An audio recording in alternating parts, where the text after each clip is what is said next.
4.5 billion year ago, मतलब 4.5 अरब वर्ष पहले की ये जो पृथ्वी है उसकी स्ट्रक्चर है।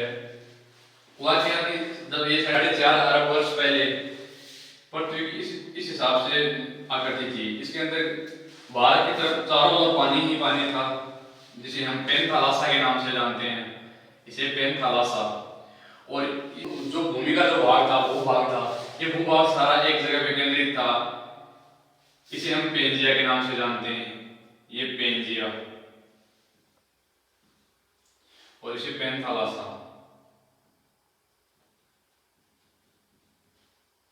ये पेंजिया और पेनथालासा। अब ये जो पेंजिया है, इसके बीचों बीच एक सागर था, उस सागर का नाम था टेथिस सागर। ये है टेथिस सागर।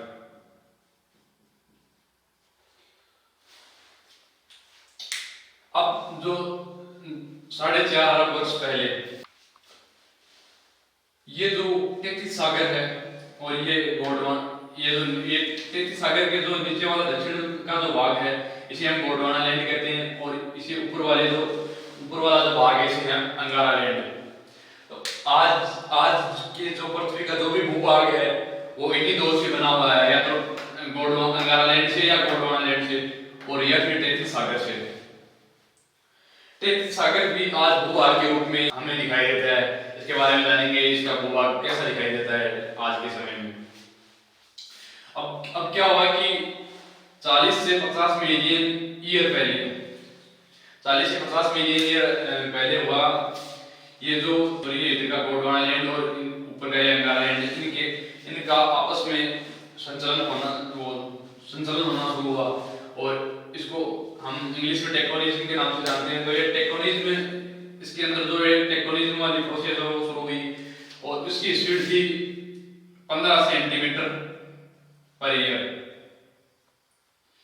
इतनी स्पीड से ये नीचे वाला जो ये गोंडवाना लैंड है ये खिसक रहा था, 15 सेंटीमीटर हर साल के ये खिसकता जा रहा था। और ये उससे ये जो टेथिस सागर है, ये यहाँ की जो भी नदियां, ये अपना जल ये इधर इसी टेथिस सागर में डाल रही थी, दोनों द्वीपों का।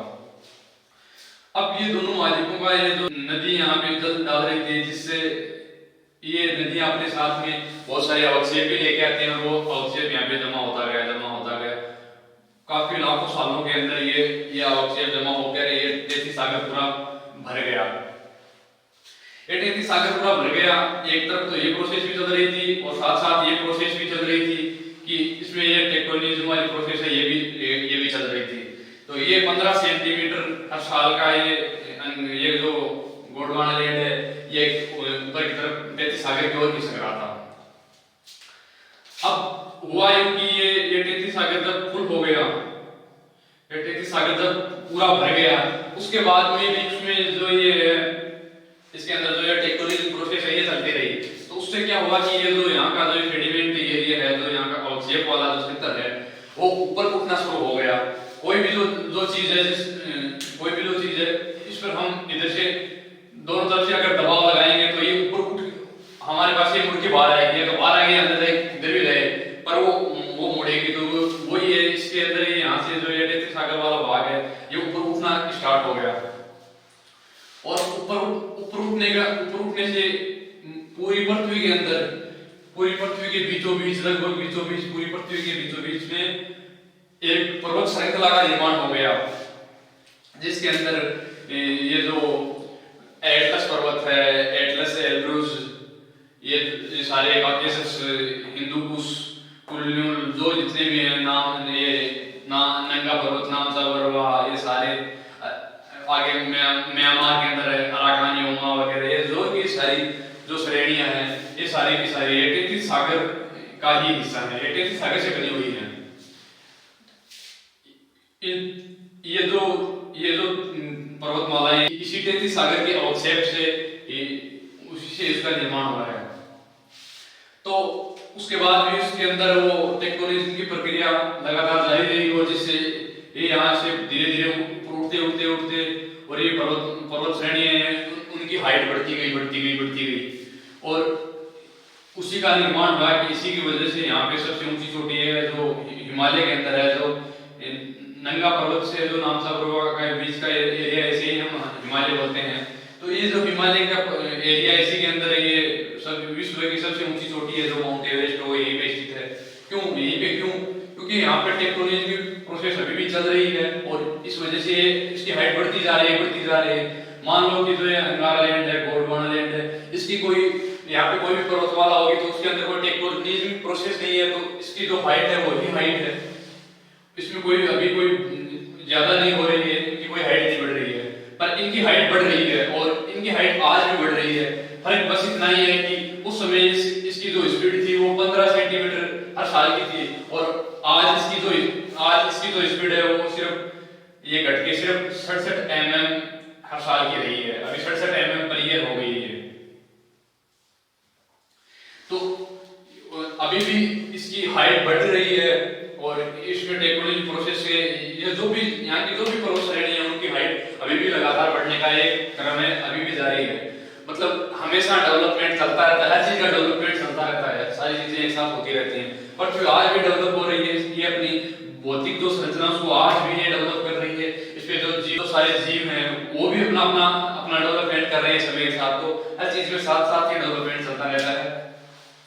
अब इसके साथ, इसी के साथ साथ वो जो यहाँ पे जो जीव उद्गमन है, जो जीवों की उत्पत्ति है वो भी साथ साथ शुरू हो गई। और इसके साथ साथ ही यहाँ पर अब हम देखेंगे कि कौन कौन से एरिया के अंदर ये सबसे कंफ्यूजिंग रहता है कि ये जो चट्टानें हैं ये आर्कियन युग की हैं, प्रीकैम्ब्रियन काल की हैं, और ये चट्टानें हैं ये अब की हैं।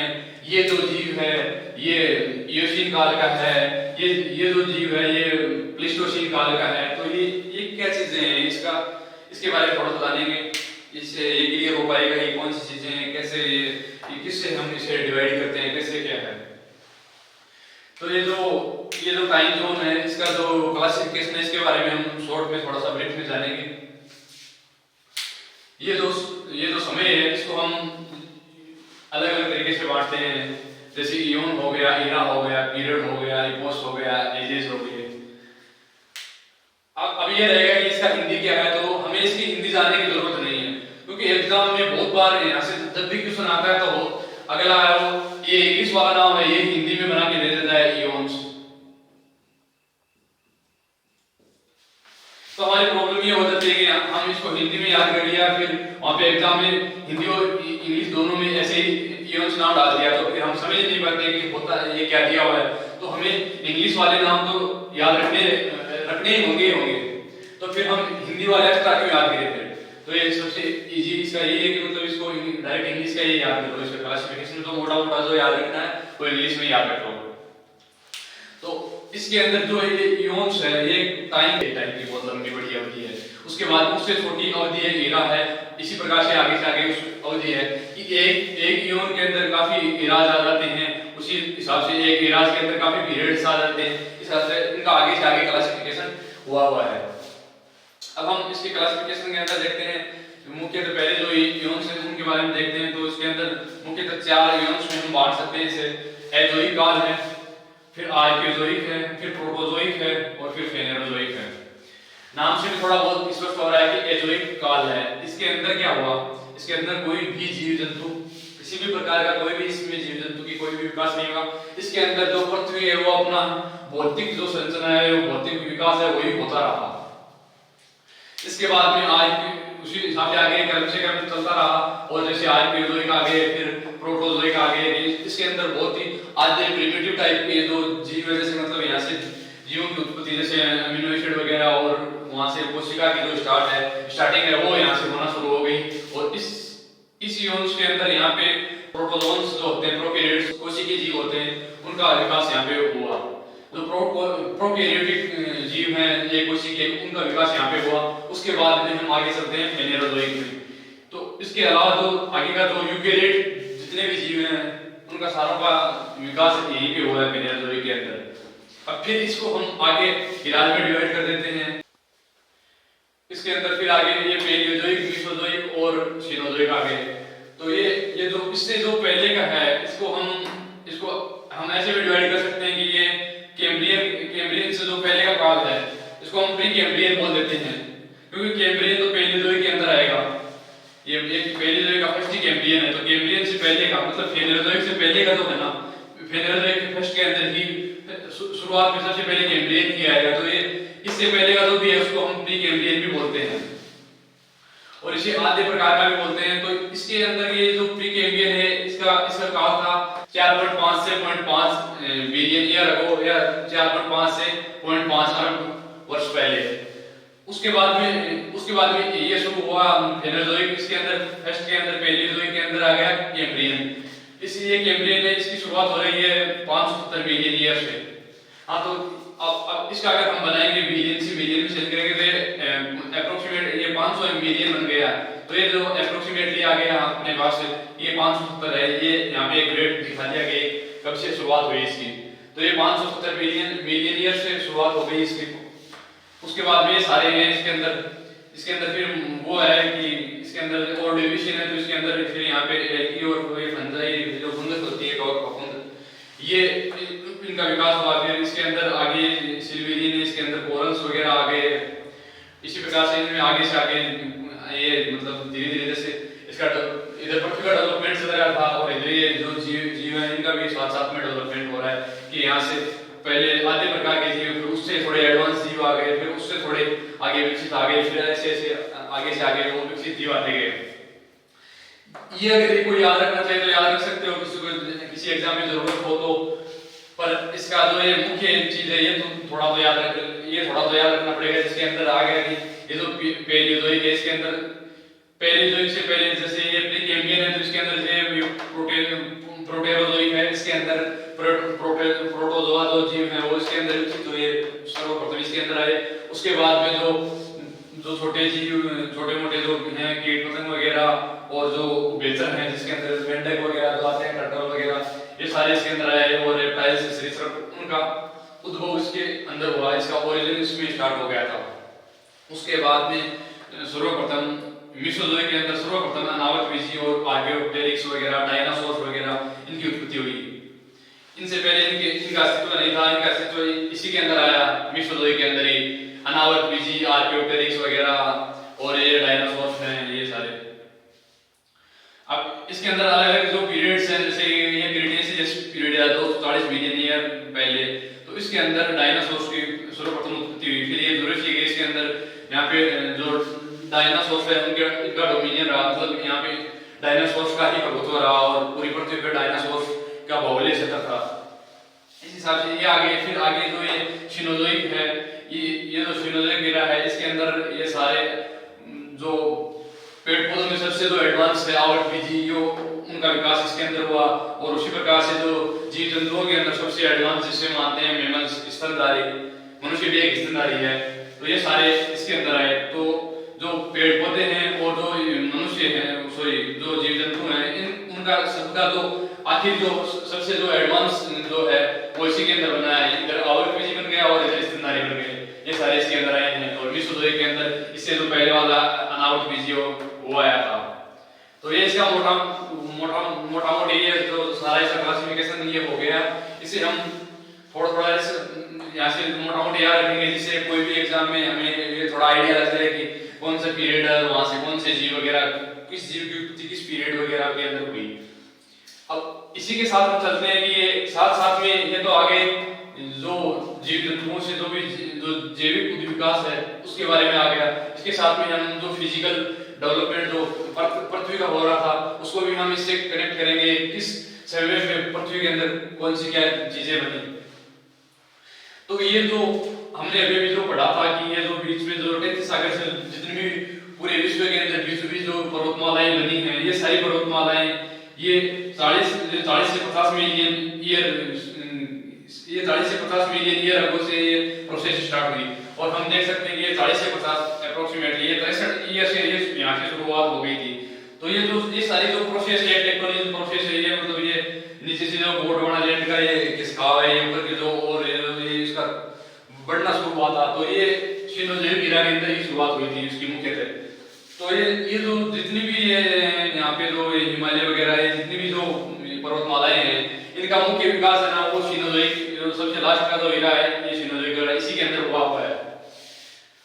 परंतु जो ये गोंडवाना लैंड के और ये जो अंगारा लैंड के यहाँ के जो पर्वत है उनका विकास उससे पहले भी हो चुका है, लगभग उनसे पहले के ही पर्वत है यहाँ पे। जैसे ये जो गोंडवाना लैंड है इसके जो भी पर्वत है उनका यहाँ पे प्री कैम्ब्रियन काल में हो गया था। ऐसे आ सकता है कि इसका किस काल में हुआ, तो ऑप्शन के अंदर प्री कैम्ब्रियन काल आ सकता है। प्री कैम्ब्रियन अगर नहीं आएगा तो ये आ सकता है कि आर्कियन युग के अंदर आ गया कि आर्कियन, या तो ऑप्शन में दे देगा आर्कियन युग है या फिर प्री कैम्ब्रियन काल है, कुछ भी दे देगा। इसको हिंदी में जो है ना युग बोलते हैं, इसको फिर काल बोलते हैं। तो ये जो है आर्कियन युग दे देगा तो या फिर प्री कैम्ब्रियन काल के अंदर इसका विकास हुआ है, ऐसा दे सकता है। तो इससे अब हमारे पास आ गया कि ये जो सारे हैं इसमें मोस्टली है ना उनका प्री कैम्ब्रियन काल के अंदर ही इनका विकास हुआ है। और जो टेंथ सागर से जो जितनी पर्वतमालाएं बनी है इनका लगभग का फेनेज़ोइक के अंदर हुआ है, जिसके अंदर ये अपने अंदर अलग से जो इसके अंदर आते हैं Pliocene, Eocene, Oligocene, Miocene, Pleistocene, यहीं से सारे। और यहीं पे जो स्थितियां हैं, कहीं किसी में घोड़े का विकास हो गया तो किसी में कुत्ते का विकास हो गया, तो ये सारी प्रोसेस सबसे ज्यादा आना इसी के अंदर हुई है। तो अब कहीं भी एग्जाम में क्वेश्चन आ जाए कि यहाँ पे कोई सी भी कितनी भी पर्वत श्रृंखलाएं हैं, ये जो भी जिनका नाम मैंने बताया है, ये जो भी पर्वत श्रृंखलाएं हैं इनका सभी का या तो ऐसे आ जाएगा कि इसका विकास किसके अंदर हुआ, किसी का भी एक नाम दे देगा कि हिमालय पर्वतमाला ये कब की बनी हुई है, तो इसके अंदर हमारे पास ऑप्शन दे देगा कि एक तो ये दे देगा आर्कियन काल, एक पैलियोज़ोइक, मेसोज़ोइक दे दिया और एक सिनोज़ोइक दे दिया, तो हमारा आंसर सिनोज़ोइक हो जाएगा। अगर सिनोज़ोइक और इसमें आगे डीप में जाना चाहे तो ये यहाँ से ये सीन वाले नाम दे देगा, जो भी सीन वाले नाम है वो फिर ऑप्शन लगा के आना है। जैसे पैलियोसीन आ गया, इयोसीन, ओलिगोसीन, मायोसीन, प्लियोसीन आ गया, ये फिर ये दो इधर ये आ गया, ये टर्शियरी पोस्ट आ गया और ये इधर क्वार्टरी आ गया।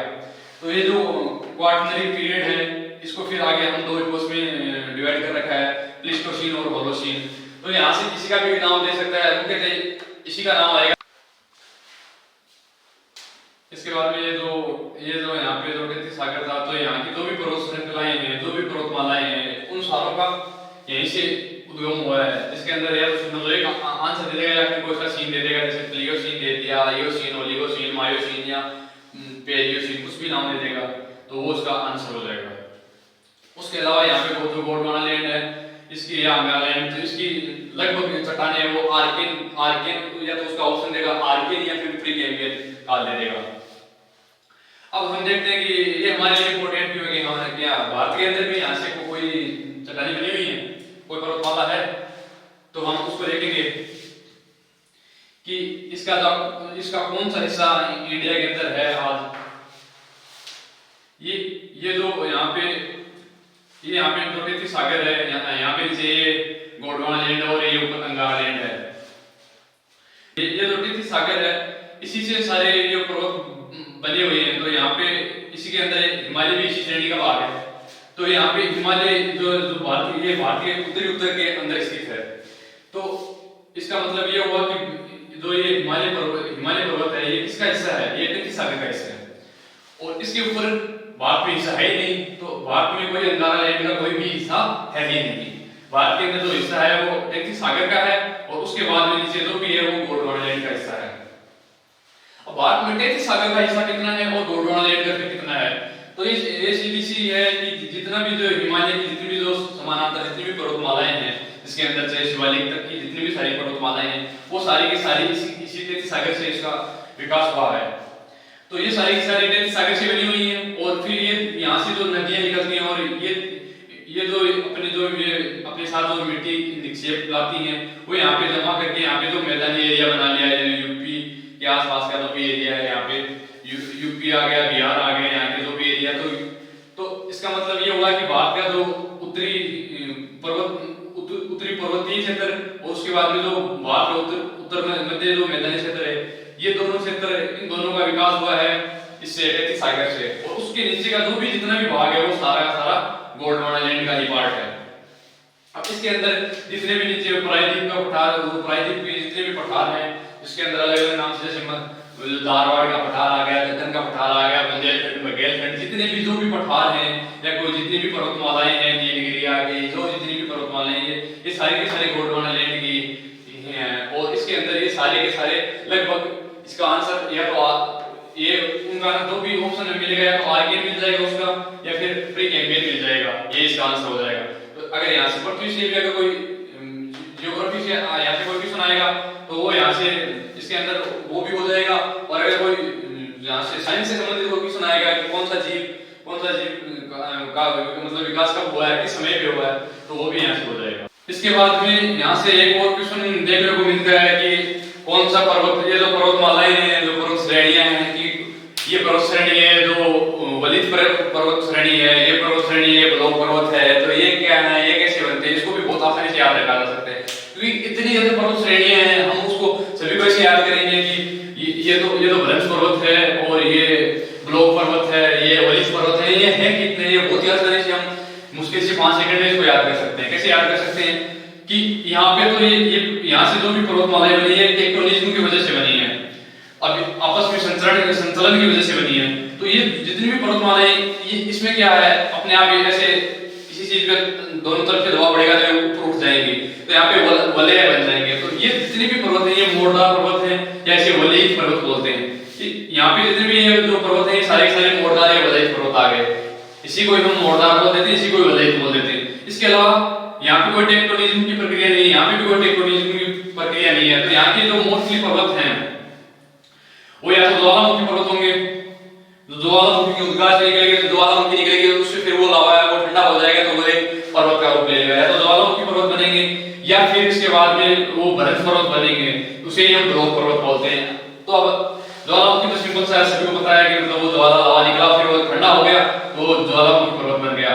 उसके अलावा अब एक पर्वत बचा है, वही उसी को हम ब्लॉक पर्वत बोलते हैं, उसी को हम भ्रंश पर्वत बोलते हैं, और इसी के अंदर ही वो जो नीचे का जो क्षेत्र दब जाता है उसे हम भ्रंश घाटी बोल देते हैं। तो ये क्या है, ये कोई एरिया है, समतल एरिया है, जो भी हम इसको मान लेते हैं। अब होता क्या है कि ये ब्लॉक पर्वत इसका निर्माण कैसे होता है, इसके अंदर होता है कि जैसे यहाँ पे कुछ रिप पड़ गए, दरार पड़ गए, उसके बाद में यहाँ वाला जो क्षेत्र है ये हो सकता है थोड़ा ऊपर उठ जाए, ये यहाँ वाला क्षेत्र है थोड़ा नीचे धंस जाए, ये यहाँ वाला ऊपर हो जाए, ऐसे हो सकते हैं।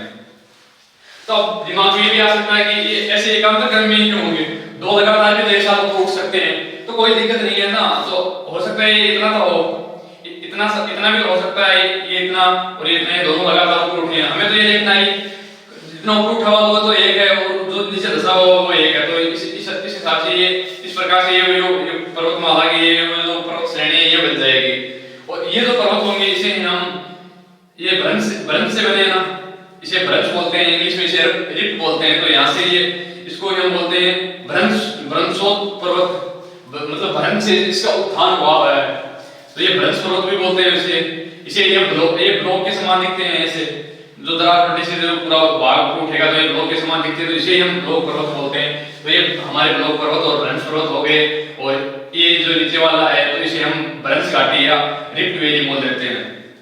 तो ये 3 प्रकार के पर्वत हो गए। तो यहाँ की जो जितने भी सारे नवीन ये सबसे लास्ट में तो इसीलिए हम बोलते हैं हिमालय कौन सा पर्वत है, नवीन पहली बात, फिर नवीन मोड़दार पर्वत है।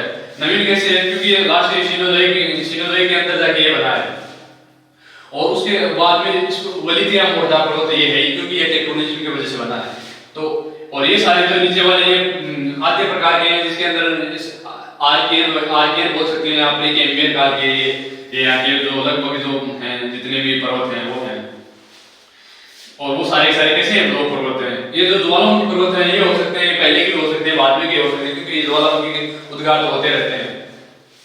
तो इस हिसाब से ये बहुत ही आसानी से याद हो जाएगा। और ये इसके बाद में कभी भी एग्जाम में गलत नहीं होगा, कभी भी इसको याद नहीं रखना पड़ेगा कि कौन सा पर्वत है और बात का ये हिस्सा कौन सा किस लैंड का है, किस सागर से बना हुआ है, या कौन सा पर्वत वलित पर्वत है, ब्लॉक पर्वत है, और उसका उद्गम कब हुआ है, कौन सा नवीन है, कौन सा पुराना है, कौन सा आर्कियन समय का है, तो कौन सा सिनोजोइक समय का है। ये बहुत ही इजीली हम एग्जाम में टारगेट कर सकते हैं।